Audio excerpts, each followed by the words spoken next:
Big pass வீட்ட விட்டு இந்த வாரம் எஃப்ஜே தான் வெளியேற போறாரு அப்படிங்கிற மாதிரியான தகவல் தான் சோசியல் மீடியால ரொம்பவே வைரலா போய்க்கிட்டு இருக்கு. என்ன நடக்க போகுது? அவர் வெளியேற வாய்ப்பு இருக்கா? அப்படிங்கிறது தான் இந்த ஒரு வீடியோல நம்ம பார்க்க போறோம். பிக் பாஸ் வீட்ல இந்த வாரம் கண்டஸ்டன்ட்ல விக்ரம், அதேபோல வீட்டு தலையாக வினோத் இவங்க 2 பேர தவிர மத்த எல்லாருமே நாமினேட் ஆகிட்டாங்க. இது எல்லாருக்குமே மிகப்பெரிய ஒரு ஷாக்கிங்கா இருந்துச்சு. இந்த வாரம் யாரு வெளிய போவா? அப்படிங்கிற மிகப்பெரிய ஒரு கேள்வி இருக்கு. ஏன்னா, அதுல ஒரு சிலருக்கு வோட்டிங்ஸ் இருக்கு. ஒரு சிலருக்கு வோட்டிங்ஸ் வரல. ஒரு சிலருக்கு திடீர்னு வோட்டிங் பூஸ்டிங் ஆகுது. ஸோ இந்த மாரி போய்க்கிட்டு இருக்கும்போது, யார் இந்த வாரம் இருப்பா? போவா? அப்படிங்கிற மிகப்பெரிய ஒரு கேள்வி இருந்துச்சு. அண்ட் இப்ப சமீபத்தில தெரிய வந்திருக்க விஷயம் என்ன அப்படின்னா, எஃப்ஜே அவர்கள் தான் இந்த ஒரு வீட்ட விட்டு இந்த வாரம் வெளிய போறாரு அப்படிங்கிற தகவல் கிடைச்சிருக்கு. அதற்கு மிக முக்கிய காரணம் என்ன அப்படின்னா, எஃப்ஜே அவர்கள் கடைசியா நீங்க எங்கேயுமே ஆக்டிவா பார்த்திருக்கவே முடியாது. இத்தனைக்கும் டான்ஸ் மாரத்தான் அப்படிங்கிறது அவரோட ஏரியா.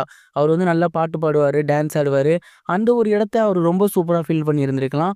அங்கேயுமே அவரு மிகப்பெரிய அளவுல எந்த ஒரு விஷயமும் பண்ணல.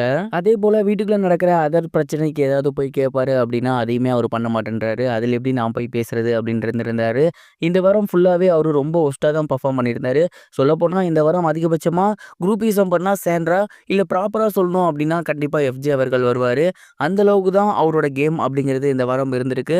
இந்த மாதிரியான ரீசன்ஸ்னால இந்த வாரம் கண்டிப்பா எஃப்ஜே அவர்கள் தான் போவாரு அப்படிங்கிற மாதிரியான டாக்ஸ் போய்க்கிட்டு இருக்கு. சொல்ல முடியாது.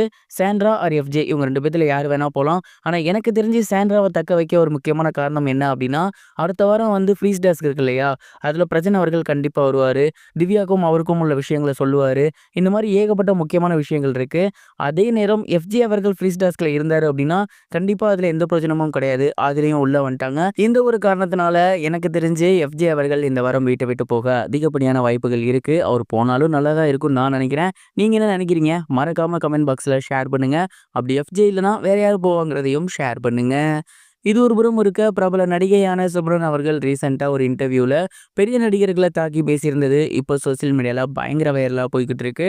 குறிப்பா சிம்ரன் அவர்கள் என்ன சொல்லியிருந்தாங்க அப்படின்னா, இந்த வருஷத்துல சின்ன பட்ஜெட் படங்கள் மிகப்பெரிய ஒரு வெற்றி பெற்றிருந்துச்சு.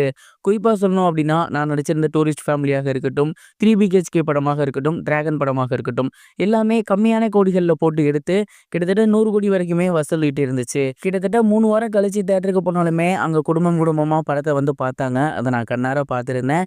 அதே நேரம் இன்னொரு பக்கம் எடுத்துக்கிட்டோம் அப்படின்னா, பெரிய நடிகர்களோட படங்கள் ரிலீஸ் ஆன அடுத்த வாரம் போய் பார்த்தா கூட யாருமே இருக்க மாட்டேன்றாங்க. ஆனா 200 கோடி, 300 கோடி வசூல் சாதனை அப்படிங்கிறாங்க. இத எப்படி எடுத்துக்கிறதுன்னே தெரியல. அண்ட் இந்த ஒரு விஷயம் என்ன ரொம்ப குழப்புது.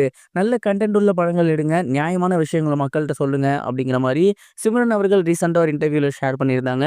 இது இப்போ சோசியல் மீடியால ரொம்பவே வைரலா போய்க்கிட்டு இருக்கு. அண்ட் நெறைய பேரு சிம்ரனுக்கு எதிரா பேசிட்டு இருக்காங்க. எனக்கு தெரிஞ்சு அவங்க சொன்னது கரெக்ட்ன்னு தான் நான் நினைக்கிறேன். நீங்க என்ன நினைக்கிறீங்க? கமெண்ட் பாக்ஸ்ல ஷேர் பண்ணுங்க.